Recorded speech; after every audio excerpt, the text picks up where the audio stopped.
And the next Rolex model we're going to talk about, following the Submariner family, it makes sense to talk about a watch that kind of came from the Submariner family. Rolex, in an attempt to create a watch that was incredibly waterproof, developed something called the Sea Dweller. And the Sea Dweller was introduced back in the early 70s, 1971, I believe. And in 2008, they reinvented this watch, making it even more water resistant than ever before. In 2008, they created something called the Deep Sea Dweller. So once again, it kind of followed the original Sea Dweller from back in the 70s. The original Sea Dweller was waterproof to several thousand feet.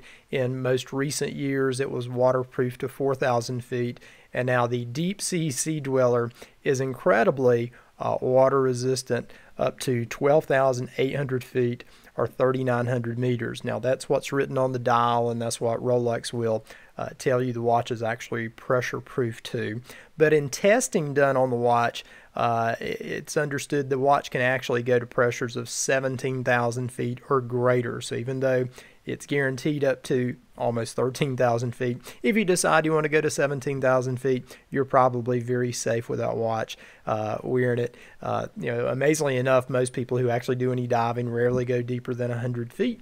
So this would be a very serious professional diver that would have an interest in actually using the functionality of a Deep Sea Dweller. Most people who are purchasing it like the look, like the size, and speaking of size, this is the beast. This is the biggest Rolex that Rolex makes. There are two watches that have a 44 millimeter diameter of case. The Deep Sea Dweller is one, the Yachtmaster 2 is the other. What makes this one the beast is the thickness of the case. In the video that will roll throughout this session, you're going to see just how thick it is. It's an incredibly thick case. So not only is it 44 millimeters wide, just to be this pressure proof, it is incredibly thick. So when you try this thing on, it truly is a monster. So if somebody comes in and the thing that's most important to them is a big Rolex, well, this is it. This is the biggest one out there.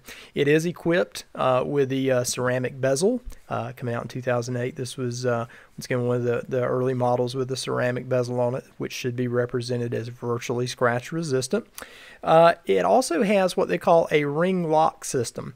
If you look on the picture here up at the very top, there's a little metal ring that says original gas escape valve, and we're going to talk about that in just a minute. And then down at the bottom it says ring lock system. So what is the ring lock system? Basically, the ring lock system consists of three things that you'll be able to see in the video.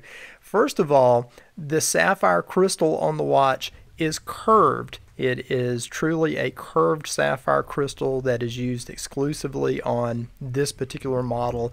To my knowledge, there are no other curved crystals being used on Rolex at this time. It may be something they experiment with in the future, but at this time, this is it. The crystal in the thickest part in the center is actually 5.5 millimeters thick. So once again, to be designed to be pressure proof to 12,800 feet, it is extremely thick and will hold up extremely well. The other thing that is part of the ring lock system is the case back. The case back on this watch, we mentioned this earlier in talking about different case backs. This is the only current watch in production that the case back is made out of a material that's different than the case. They use grade 5 titanium case back. It's 4 times stronger. It does have some flexibility. It's one of the reasons they were using titanium. If the watch is really exposed to the great depths of 12,800 feet or greater, it needs to hold up extremely well. So this is part 2 of the ring lock system. And then the third thing, and I don't have any picture to show you, but on the inside there's basically an additional piece of steel that helps support the case. It's made of Biodura 108 steel, and it's set inside the middle of the case to just give some extra stability there. So basically, if somebody asks what's the ring lock system, it's three things. It's the curved crystal, it's the titanium case back, and it's the inner ring on the inside of the case that adds stability to the watch.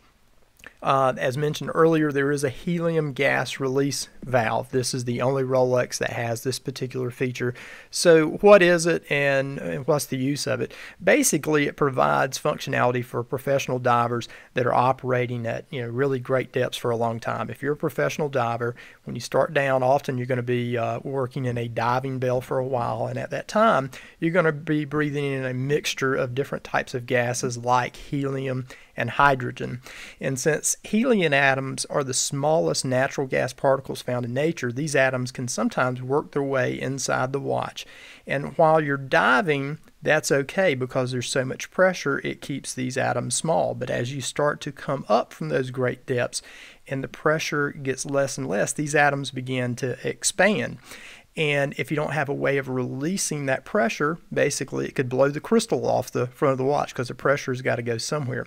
So basically the helium gas release valve, it's a small spring-loaded one-way valve that's integrated into the watch case, and it's activated automatically when the differential between the inner pressure and the outer pressure reaches a critical level, and the valve releases, and helium or hydrogen or other gases that you've been breathing while in that breathing bell, they are released from the watch, and it keeps from doing damage to the watch.